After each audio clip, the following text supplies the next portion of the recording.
Hello, business communication class. My name is Aaron. And my name's Helen, and we're going to go over the cost of convenience for bringing your own device, the BYOD policy for the workplace. We are Group 3, and for our final project, we have chosen Option 2, the Bring Your Own Device policy. We chose Topic 2 because in today's day and age, there is a continuous development and innovations with technology and mobile devices that have changed the way that we conduct day-to-day activity. Personal electronic devices have recently seen a shift from being a luxurious item to a necessity in recent years. We have seen that with the use of technology that has been rapidly increasing, becoming embedded and a part of our lives. Whether this is positive or negative is still up for debate, and it can bring along several issues.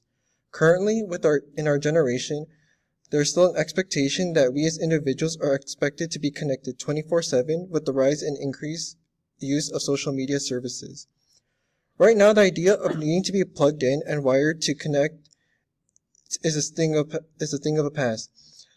With the vast technology today with wireless internet, people can stay connected almost at any time. As a result, many companies have created a bring your own device policy for their employees that they are able to use their own personal electronic devices at work. For our presentation, we'll be investigating the risk that companies take when putting the BYOD policy into effect at the workplace environment. Additionally, our group aims to provide opportunities and examples of how to reduce loss prevention for these companies. The purpose of our project is to bring awareness of the potential dangers that arise when using your own personal device at the workplace. Many professions of many industries face the same issue and risk when a policy such as BYOD is enacted in the workplace. Due to the advances in technology, we effectively live and work in the information age, where people have access to their own smartphones, laptops, and or tablets. Due to this abundance and affordability of personal devices, companies have shifted to allow employees to use their own electronic device, having access to the workplace websites, services, and work server. This opens the door to work from remote locations, but not without causes for concern. The issues largely focus around loss prevention for the company and threat of data breaches and leaks. The scope for our project is the examination of two major financial institutions in Canada, which is TD Canada Trust and RBC Bank. So our objective is awareness of potential hazards, which would be potential data loss, hackers and fraudsters, public Wi-Fi, human error, and problem solving would be revoking access to certain sites while on corporate Wi-Fi, contract terms and conditions, and quality control. The limitations that are presented are dealing with companies that do not allow BYOD policy. The importance of this is to bring awareness to employees and to companies of the potential dangers and liabilities this directly relates to. Companies should not neglect the possible threats and dangers regarding hackers, fraudsters, or any information being leaked through personal electronic devices. In our examples provided, banks and other financial institutions that deal with people's finances is a good example of needs and why it is important to protect and secure data. The restrictions apply to financial institutions because there is a real physical and financial loss in cases of compromised information leaking out from personal devices. Financial institutions implement and heavily rely on the loss prevention departments, dealing with all different kinds of fraudulent activity. Therefore, banks should restrict and revoke certain access to Wi-Fi and allocate certain areas to a no cell phone or personal device area.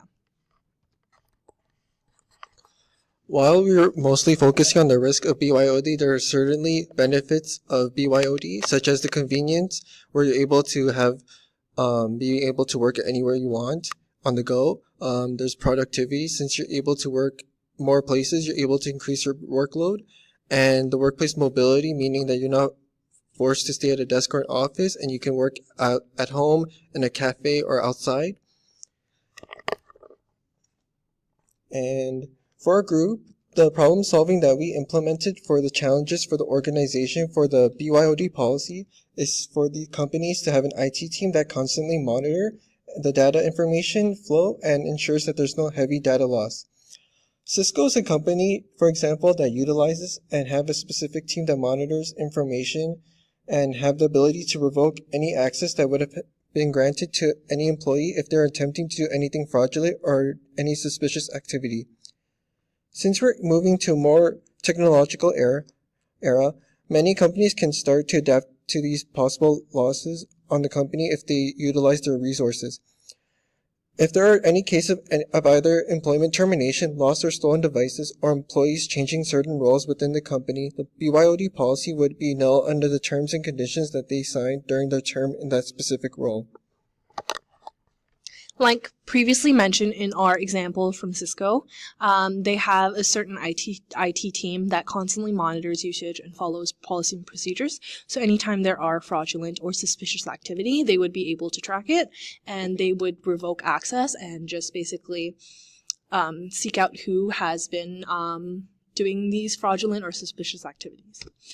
So within regards to financial institutions, there is a strong defense for just avoiding and banning personal electronic devices at work because they can avoid the extra hassle due to the possibilities of loss for the company and the clients.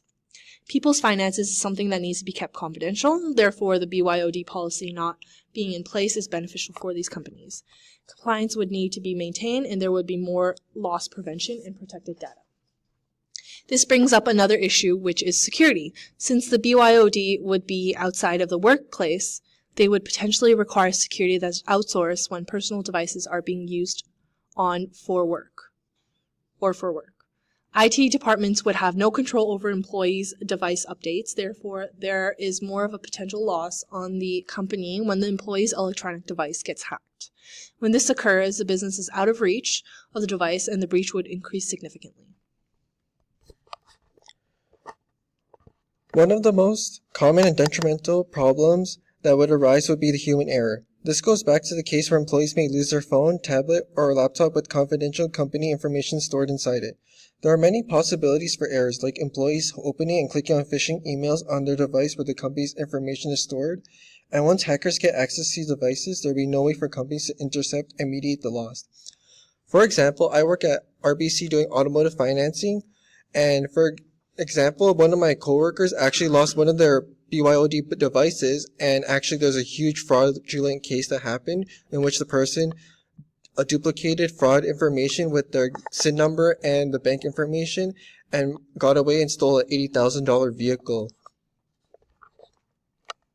And in one of my real life examples, I work currently at TD Canada Trust, and basically what happened was one of the managers actually lost their device while they were having a meeting outside of the building. So it was in a local cafe, and what happened was the person that was able to get the device, they were able to unlock it and get into that confidential financial information, and they actually took one of the client's information and basically was able to call into the customer service line, and basically they were attempting to reset all the passwords and obtain account information so that they would be able to get these financial funds from this customer. So one of the solutions that would work both ways would be having the company have a secured wireless internet connection that individuals can connect to, but have certain restrictions to sites and communication methods. Only allowing the use of personal devices in certain designated areas of the building that is away from any client information or information that could result in a loss for the company, and following the certain policies and procedures. Another solution that would benefit both parties, the employee and the company, would to be invest in a Find My Device service to remotely locate your lost device. This is very similar to Apple's technology of Find My iPhone or Find My Friends, ensuring that there are many antivirus and anti-spyware scanning tools that IT departments can help employees download and use on their own personal devices that could significantly lower the risk involved with possible hackers/fraudsters. And another alternative that could be implemented would be the use of virtual private network, VPN, which is a type of private network that uses public telecommunication to communicate information. As a result, VPNs use the internet to retrieve information that then encrypts the data, making it much more difficult for hackers to decode the highly sensitive information, as opposed to leased lines, which are traceable information. And this is an article that was sent by RBC, and one of it was just saying that a lot of Canadians are really worried about their devices, and they're not too tech savvy and cyber secure. And the one that was most shocking for me was 61% are worried about their devices being infected by a virus or malware. And I feel like this number is way too high, and people should be able to know how to protect themselves and know the dangers and how to detect what's danger and what's real. So in conclusion, there are still many risks to allowing BYOD policy in your company, but since technology is always evolving, there could be easier and more probable solutions in the near future to mediate potential losses for these companies. While there are many risks involved with BYOD policy, recommendations, implementations, and education to prevent future issues or crimes associated with BYOD should always be examined thoroughly. There should be a huge emphasis on the importance of awareness to employees and companies of the potential dangers associated with BYOD, and assess if those risks override the convenience of having to use your personal device that could lead to client impact. Thank you so much for listening. If you have any questions, comments, feedback, or concerns, please do not hesitate and leave a message down below in the comment section. We hope to hear from you all soon. Thank you.